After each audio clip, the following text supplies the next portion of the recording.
I'm Berkeley Wilde. I'm the chief executive and the founder of the Diversity Trust. We're a community interest company. We've been operating since 2012. And in the conversation today, I'm going to be talking about our recent journey, some of the challenges that we've experienced, but also some of the learning and sharing that learning with you. And hopefully that's useful. And yeah, lots of interesting kind of multi-dimensional and quite deep conversations at times. So we're certainly looking forward to getting stuck into that.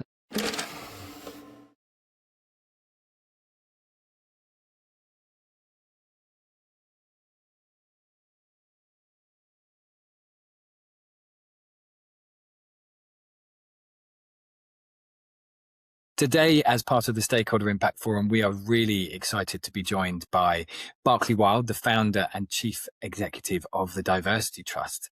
Berkeley, thank you so much for joining us. It is an absolute pleasure. Thank you for inviting me. And 30 years of experience, consulting, research, activism, a bit of everything. So I think we're going to really dig into some exciting and very, insightful ideas today. So off the top, though, it would be really great in your words to kind of hear what the Diversity Trust and what it is and kind of what you do for your members and your mission going forward.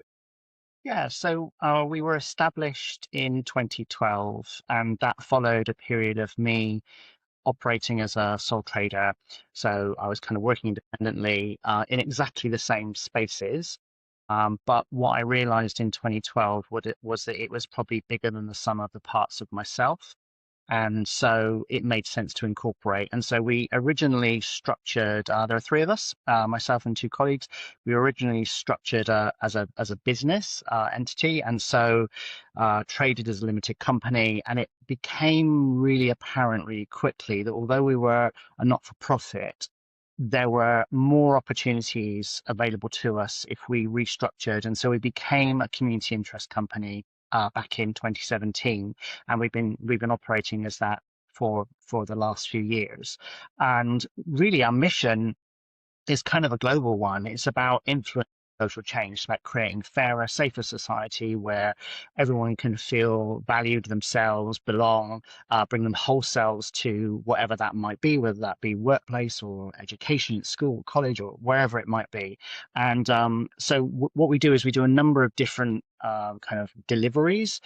We have a trading model, which means that we sell mainly business to business, so what we call B2B in the shorthand, and that's mainly to other organizations that want to look at diversity and inclusion in a number of different ways. Most oftentimes that's through staff training, so bringing teams together, whether that be in person or online, and a kind of consultancy model that goes alongside that, so supporting an organization and their policy, their procedure, their practice. So that's the kind of majority of what we do. Is about 60% of what we do, and then around 30% of what we do is we deliver services directly to communities. So we work quite a lot with young people, particularly marginalized, minoritized communities. We also work with adults in a variety of different ways, and we provide services and support directly to those adults, mainly around sort of support for mental health and well-being. And then the rest of what we do, the kind of 10%, is kind of providing what we call voice and influence. So it's about representation, whether that be at national level, local level, regional level, mainly through spaces where we have influence. So it might be in the health service, for example, in the NHS. It might be in local government. It might be with higher education. So yeah, that's who we are. That's what we do. And we kind of grew out of a regional originally out of the kind of Bristol, southwest of England, and that really, as I'm sure we'll get into, expanded very quickly into kind of national, and then more recently, the last few years, we've worked internationally. And what made you kind of target all those different stakeholder groups? As you say, the B2B and then the more charity side of things. What was the kind of thinking behind that?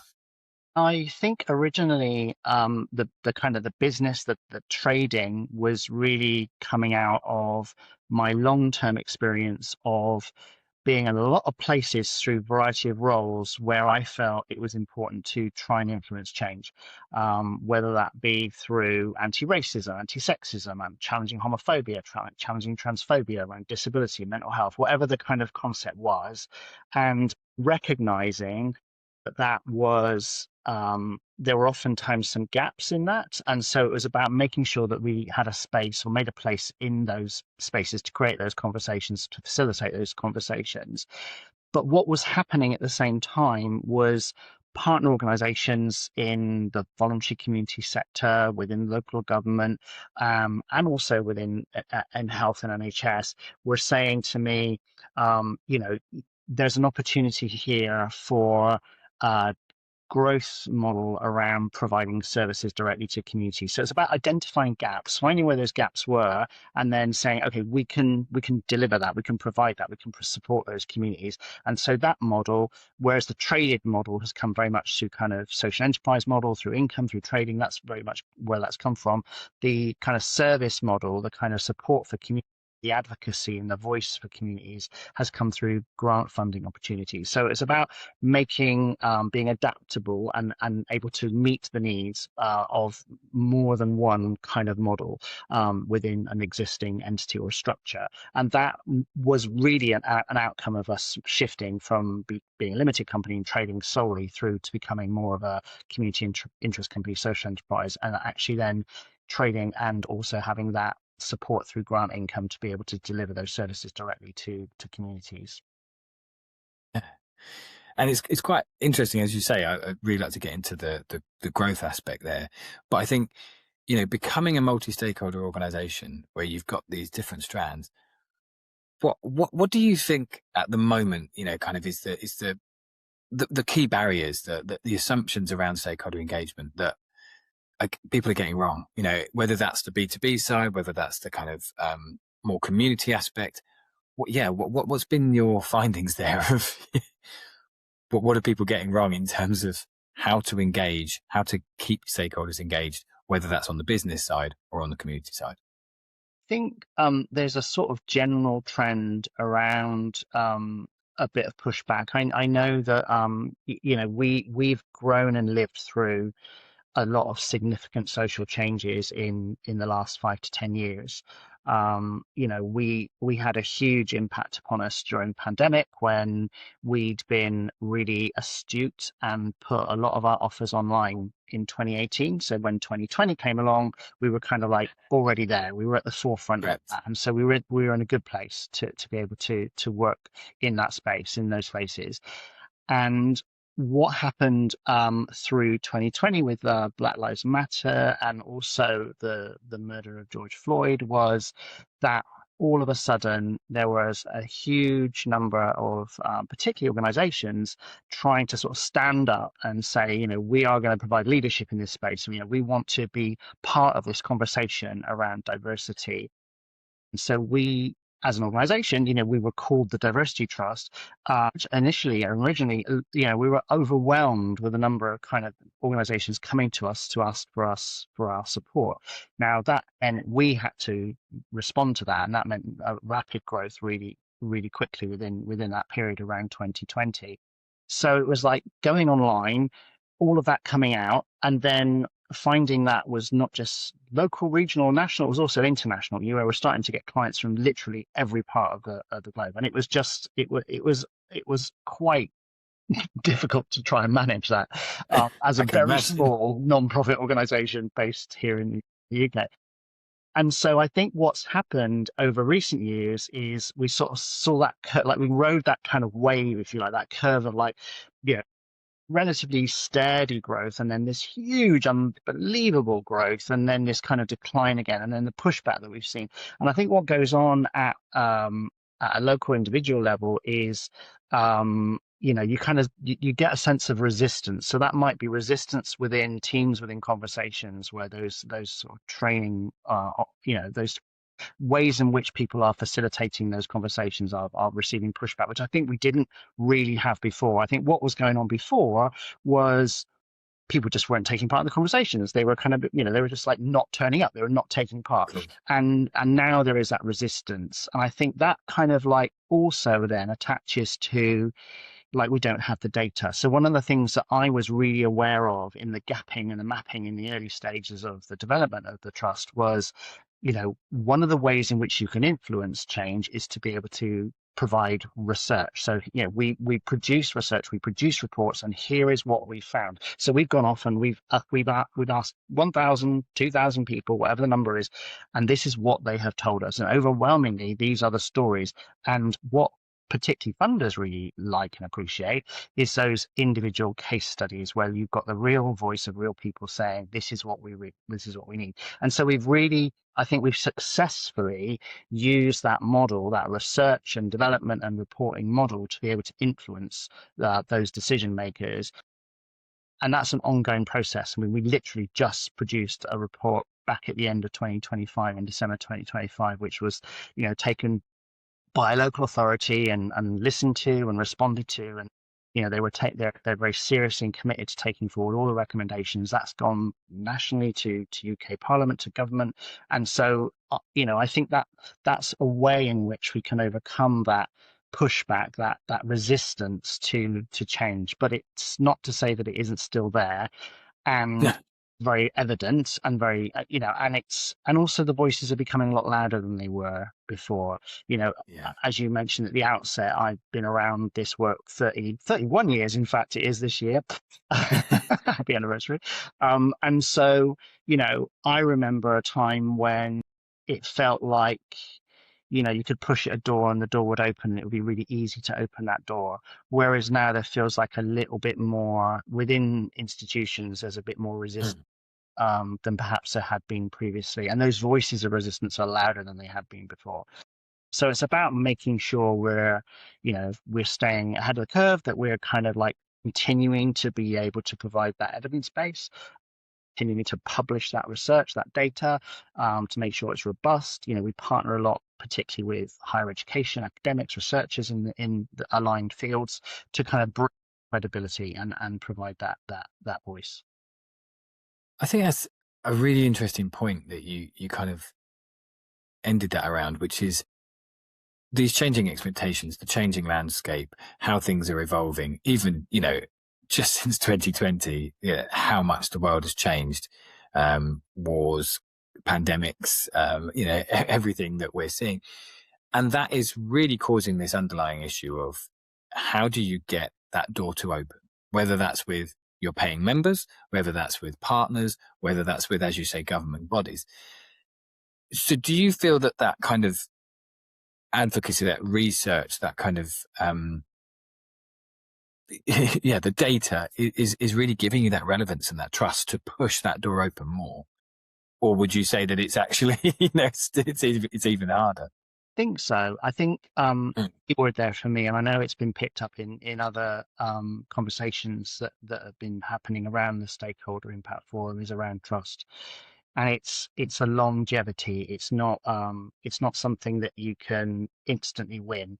And so I think partly one of the things that I was aware of really early on in the development of the diversity trust, actually that's a really interesting point. I remember somebody really early on saying diversity has to be careful who it trusts, and that really stuck with me, because that's the kind of converse, if you like, of the business to business model. That's the kind of like, well, actually, if we are amplifying voices of communities where they are experiencing minoritization or marginalization, whatever that might be, then we have to make sure that we are authentic. And I think one of the key parts of that, from my experience, has been that we've always really centered and platform lived experience. So it's the voice directly of the community that's having those conversations, that's impacting those conversations, impacting those makers, impacting those spaces, and facilitating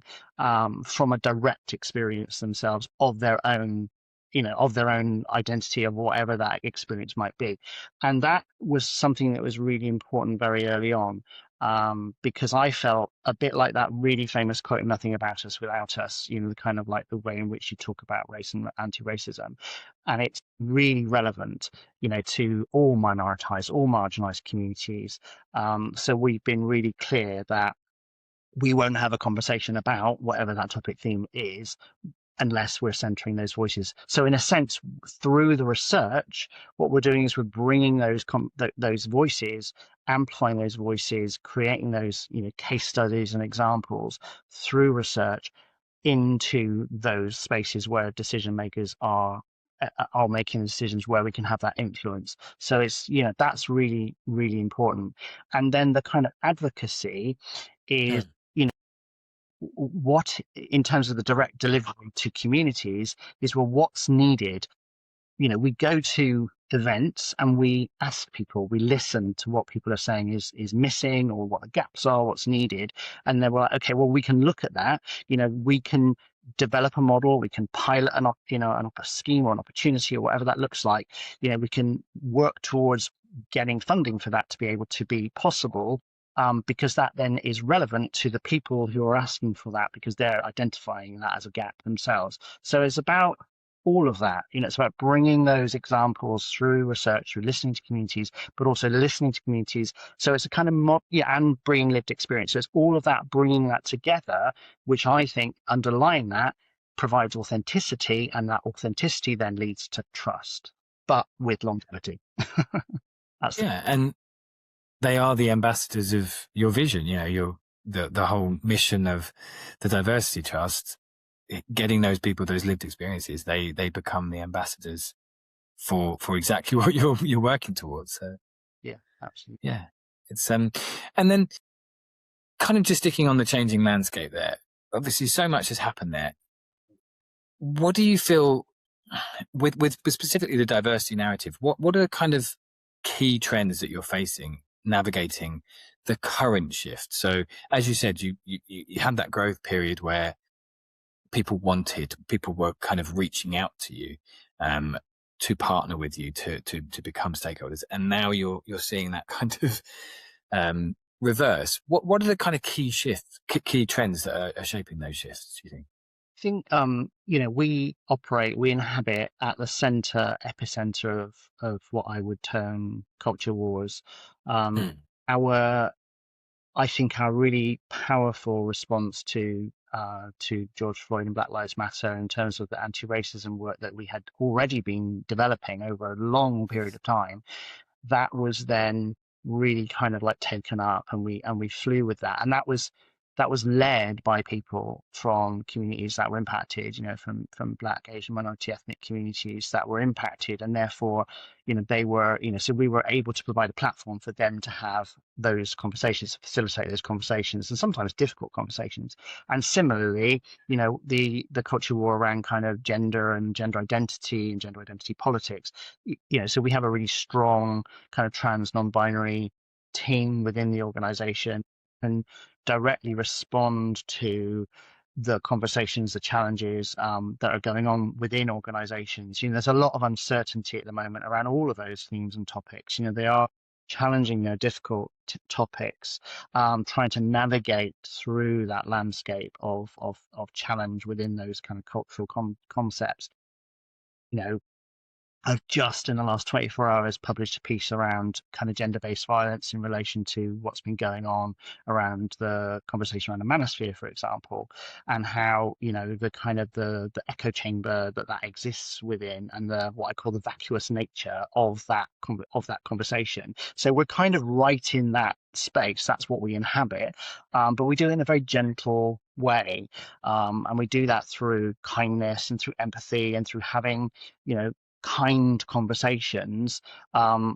We don't, we're not going into a room being angry and like, calling people out and judging people. And, we're doing the opposite of that. What we're doing is we're role modeling. So for example, when I do work around gender-based violence, my preference is always to work with a female facilitator, so we role model what a positive relationship looks like between a man and a woman, for example. So you're kind of doing that in a very positive, affirmative way and a gentle way. And I think that has an impact, because people see that respect, that value within those conversations, within those relationships. And so we are absolutely at the epicenter of those difficult and challenging conversations.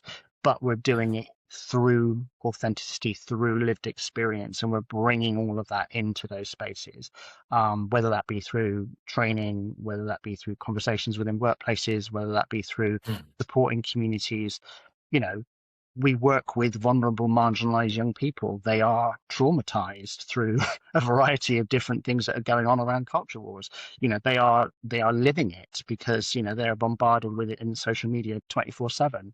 And so it's trying to support them and work with them and amplify their experience, that nothing about us without us model. That's, I think, ending there on the young people, that has been one of the underlying tensions that we've heard time and again when talking about changing member expectations, changing stakeholder expectations, is when you're discussing, kind of whether it's issues around diversity or it could be any number of topics, the balance between the older generation, the more traditional members, stakeholders, people who've been in business for 40 plus years, and then the younger generation. What's your do you have a secret sauce to navigating that underlying tension of dealing with, specifically, as you say, culture wars, very, very divisive topics to those two different kind of stakeholder groups? Yeah, I mean, we do that. We do generational and intergenerational work. So, we run structured programs for young people. We run structured programs for people like 50 plus. We run those structured programs, and it it's about providing spaces for people to be able to be listened to, heard, valued, respected, but also to be able to lead. So we support young people through a kind of structured program model of groups, activities, giving young people opportunities, and then those opportunities lead into volunteering or into peer education or peer mentoring or into workforce, in apprenticeships, whatever that might look like. And it's about making sure that we are amplifying those voices. So that's about all communities that we're kind of working with and engaging with. So all of our different stakeholders, making sure that we provide spaces to amplify. So one of the things that I've been really keen to do from the outset with the structure of the organization, of the Diversity Trust itself, is to provide a platform for minoritized, marginalized communities who don't have a voice to be able to have a platform. Now, we're not like the biggest organization by any stretch. We're a tiny micro organization, but we have some clout. We get a lot of people look on our website, for example. So, they'll see the podcasting and the blog posting and the social content. They'll see, they'll come across it. And it's about providing those opportunities and making sure that those conversations are also happening, not only within generations, but also across generations. As an organization, we work with and provide support to ensure employment with young people. That's something that we're really keen on, but that also conversely, we are working with volunteers and mentors and educators and staff and consultants as well, who run right across generations. So it's making sure that as an organization, we are providing the spaces and the places to make sure that those voices are amplified and heard. And often that's something that people haven't had the opportunity to have. They felt silenced, they felt unheard, they felt unseen. And I think that, when I just briefly echo back to what I was talking previously about manosphere, exactly what I think has gone wrong with particularly a lot of boys and young men is not feeling like they have a voice, that they're being heard. And so anger comes out as the way in which that then is amplified. And I think that's negative. I think I think kindness is far more important as a value. Couldn't agree more. If we look at you mentioned that you're a micro organization. If we look at, multi-stakeholder, large organizations, do you feel like, in terms of safe spaces, whether that's around any of those cultures that we're just talking about and people who do feel marginalized, is there something more that could be done to creating those safe spaces in a meaningful way? So I think you mentioned it at the top. It's not just, kind of virtue signaling. It's how to do it in a way that actually benefits and overcomes those underlying tensions. I mean, decades on from liberalization, Mm, safe spaces are still needed. Those safe spaces are still needed because, not least because of what I mentioned around culture wars, the fact that yeah. you don't know, you're going into a space and you don't know who's in the room. You don't know what their values are. You don't know, what they may be capable of doing. And so therefore, by creating a safe space, a safe space that's created by the communities that it is representative of, whether that be in workplaces, whether that be in social settings, whether that be in voluntary community, wherever it exists, we still need safe spaces because you have a shared language, you have a shared knowledge, you have a shared history, you have a shared understanding. You can immediately arrive into a situation and you don't have to do all the groundwork. You don't have to create that safety because you already have it, because you know that that's what you're coming into, and that you probably do hold a lot of the same values. I mean, there's still conversations to be had because there are aligned and assigned culture wars that will impact upon those safe spaces. So for example, if I'm talking about a safe space around being queer, there may be some work that's required. Well, there will be work that's required around anti-racism, or there may be work that's required around sexism, misogyny. So it's not, you can't make assumptions, but by starting in that safe space place, you're already on a good solid foundation. That isn't to say that we don't also need the mainstream and the generic and all of those other spaces. Of course, they're all required, but you do also need those safe spaces. And I think the important thing from my perspective on organizational safe space is Mm, about resourcing and capacity, because one of the things that I had a real challenge with, I'll just use an example around the sort of criminal justice system, is that people were expected to do it in their own time as a volunteer, do all that work, all that advocacy, and actually that just leads to burnout, because as yeah. activists, and that's oftentimes the people that are involved in creating those spaces, we are activists, that's what we come from. If you're not resourced, if you don't have capacity, and you don't have the time that's provided to you by your organization and the support system in place of your management structure, then that can lead to like some negative outfall, which is, the consequence of that is burnout, for example. And so it does require investment, it does require capacity building and resourcing, and it does require time, and support within the existing structure of that organization.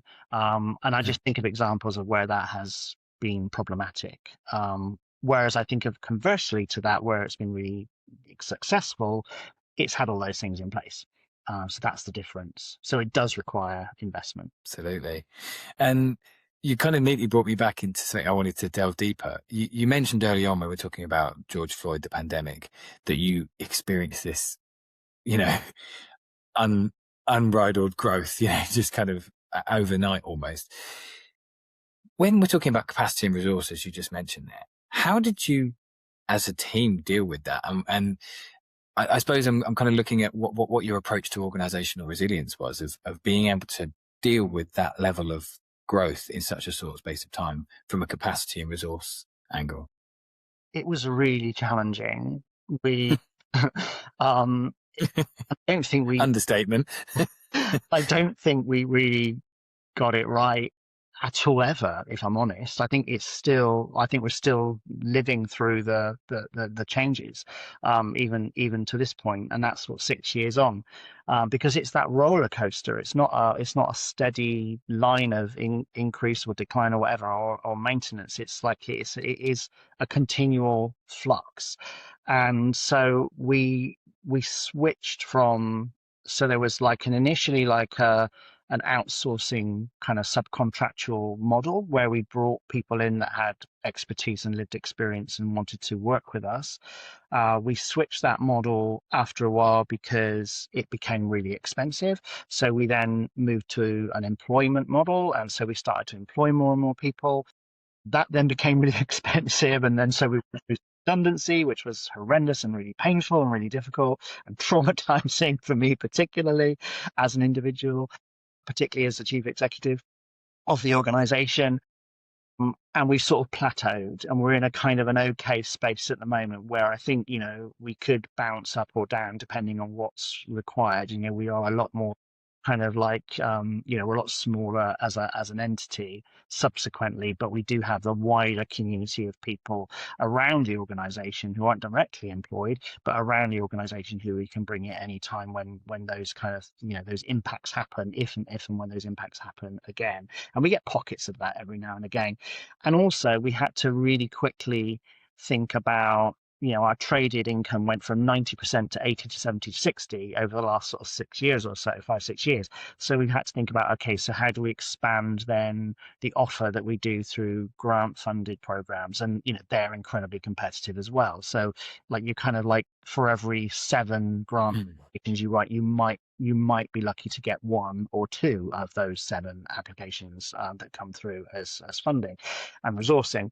And so it was about that adaptability at the same time as, looking after everyone's welfare and well-being, and looking after my own welfare and well-being, and managing in a constant flux. Yeah, and it's because what we sell is it's not like you don't go and get it off the shelf. It's complex. It's complex. Yeah. And responding to need. And, for example, what we're seeing increasingly in our traded activity is it's becoming more niched and more nuanced. So the conversations are requiring a lot more, research, a lot more input. So it's not just like something that we can say, oh, we'll deliver this program because we've been delivering it for, 15 years or whatever. It's like it's a lot more, so we have to be adaptable as well. It's a challenge. It really is. And, you mentioned there you need more research, you need more of that. So again, it comes back to the capacity, the resource of how do you balance all of that? And as you say, remain adaptable. I'm interested there when you mentioned the kind of income diversification, applying for more grants. How do you approach that when you do have such a strong mission that you also then don't water down what you're providing and what you're delivering for your partners on both the B2B and the community side? Because I think that's I think more and more member organizations are looking into income diversification. There's just not that paying kind of stakeholder ready to just be part of the organization. Yeah. So what was your approach there without losing sight of that mission? I think because, as you say, the mission is strong, it's really focused, and it's so then you can apply a series of tests around any work that you would look to take on, whether that be traded or through grant or other income sources, social investment, for example. And it's about having a clear focus on that central mission, but also around looking at your values as an organization. So for example, you could test whether or not we would consider taking on XYZ grant or whatever that might be, whatever the investment might be. Does it fit through that series of tests? Does it fit the central social mission of the organization? So, for example, in fact, this morning, I was looking at something online as an opportunity, some grant investment, and I was thinking, it's like it's completely aligned, and actually also it's a gap. But do we have capacity? So it's more than one test. It's not just one, like, does it fit the mission? Yes, it might fit the mission. It might fit the mission really well. What about geography? Where does that fit? What about capacity? Where does that fit? So it's about multiple ways in which you can test whether or not actually that's something that you should consider. And then what I do is I take it to the team and I say, hey guys, what do you think about this idea? And I often get pushback, and that's absolutely fine. I'm happy with that, because that then, I want to bring people along through that with their buy-in. I want them to feel like it's a part of what their values are. So we've done a lot of work over the last year or two around refreshing our values and making sure that we're kind of aligning, and that something doesn't not fit. And if it doesn't fit, then we wouldn't consider going forward. And do you kind of test that not just with your team, but with your wider stakeholder group as well, of like the partners, the B2B? And I think it tends to be less external. It's more internal. So, we would look within the wider kind of community of the diversity trust, not necessarily externally with partner organizations. Yeah, it would be, that would just be too, for one thing, it would be too time consuming. So it tends to be, does it fit within the staff team? Does it fit the model within the board? Does it fit the model within our wider consultant community? Does it fit, for example, around the volunteering offers that we have? If it fits within all of those four stakeholder groups, then it's probably going to be something that's going to be a good fit for us to go forward with. I think externally consulting on a fit like that is just a bit too much. It's a bit too time consuming. And I really appreciate you. You kind of mentioned the redundancies. You mentioned the kind of, the real underlying things that happen when that kind of situation hits. Not looking for a magic wand, that you fix everything, but do you feel that there's things that can be done, organizationally that allow for that stability through, we live in such a world with so many geopolitical things happening weekly, it feels like at the moment, that can be done to kind of, and you mentioned there your approach to freelance testing that, more employment testing that, but I suppose it's not just in the resource side of things, but how to really kind of look at that organizational resilience, stability in the long term with such a volatile world. To be honest, I don't know if I've got it right, if we've got it right. I don't know. It's like you're in it, so you're in the middle of it. It's about trying to be less reactive and a bit more proactive. And I think that's one of the things we've done around the values refresh. It's about, so if we know really clearly who we are, what we're doing, why we're doing it, what we want to achieve, and actually pushing that out to the world, it's a bit like invite them, they will come. You build it, and that's real. That's really happened.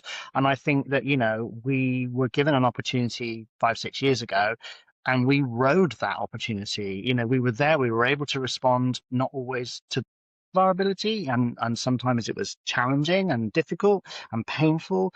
And then conversely, when the world turned upside down and everything, became literally anti, in a way, anti the whole DEI must die, to not to quote, but well, actually that was a quote. It was a great, yeah. But that whole thing around the way in which you're in a constant space of having to react and respond, and then so actually taking the time to reflect on our values is, and actually as I'm saying this, I'm thinking, blimey, yeah, that's true. It's like, actually, it's so important, and and also it's a privilege, that you can spend that time looking at who you are as an organization, and I think because it's really difficult because it came out of myself, this thing for nearly a decade prior to incorporation was me. I was the thing that was delivering the stuff. And actually not that much changed. We incorporated, we got a name, a brand, an identity, and that then shifted from the Berkeley Wilde show into becoming the Diversity Trust. And that was, and that's had a lot of positives. But ultimately, I think the opportunity to reflect and to spend the time looking at who you are and what you do and why you do it, looking at your values, refreshing those values, providing people with time and space to be able to do that. At the same time, all that well-being, welfare work around how you manage a team in a constant state of flux, and the pain that can come from having to make really, really hard, tough, difficult decisions, but how you bring people on that journey. And that's really done through communication, through conversation, through making sure everyone is, aware. And I'm still learning. They're still learning. We all are. That's the whole point of this forum, is everyone, has these shared challenges, and we're all still learning. just quickly, I just wanted to go into at the end there. You mentioned communication, and you've talked today. You've mentioned the manosphere. You've mentioned just then. I think you were referencing Trump and the kind of anti-EDI. When we talk about communication, and especially around this topic, diversity is I hate to use it, but a hot topic. People are talking about it either way. How are you finding getting the message across? I think you've mentioned a report, and you also mentioned podcasts and socials on your website. But what is really cutting through? What is, taking all the noise out and actually, when you've worked on the message, when you've got all the research, you've got the data, what is cutting through? It's those individual conversations, and it's when you're in a room, whether that be in an actual room physically or in a virtual room, and it's those when you see those light bulb moments happen on people's faces, and that is like that's the gold dust. That's that's the essence of the if I could bottle it and sell it, I would probably be a multimillionaire. But that's the Yeah. isn't it? That's that's the beauty of it. And that that takes patience, it takes time, it takes being able to explain, it takes eloquence, it takes you know it's about bringing people on a journey. And I think storytelling is at the center of that, which is why I think for us it's been so important to bring those voices, those lived experience. That's why it's been, when someone's talking about this is what happened to me, if I think about an example, like we do work around hate crime, for example, you bring somebody who's kind of gone through a really horrific experience. It's impacted them, it's impacted the people that are important in their lives, their family, their friends, whoever it may be. And then they're at a time when they're ready, and then they're able to articulate the experience and the impact it had.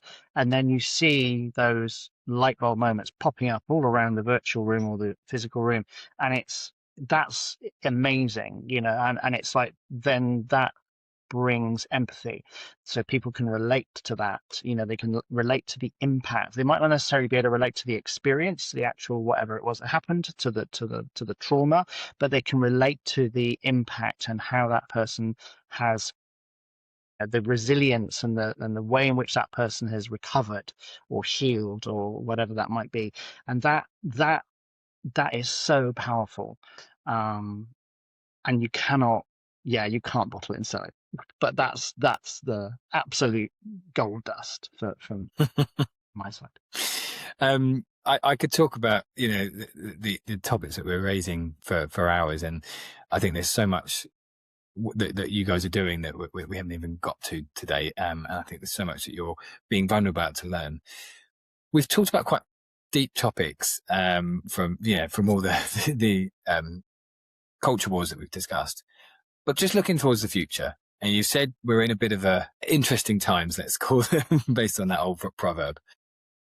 Do you have hope about the future? Are you optimistic or are you pessimistic in terms of social change, community engagement, the thing that you've been really pushing right from the Berkeley Wilde, straight through to the Diversity Trust, and looking forward to the next 10 years? It's really funny. I remember a conversation a few years back, because I had never considered that the Diversity Trust as an entity would outlive me, and so I had to readjust my whole thinking, that actually, it probably will. It'll probably outlive my pensionable age and well beyond, potentially. And that kind of excites me and terrifies me all at the same time. It's like, wow, can you imagine, like, oh my God, I'm gonna have to let go of this thing, this thing that's been so important to me for such a long time. I've done it before. I set up an organization back in the 90s, and it went through similar, and it's still going, and it's doing really well. I'm really proud of it. But I've nothing directly in terms of my direct involvement with that anymore. So it is possible, but it is difficult. It is challenging.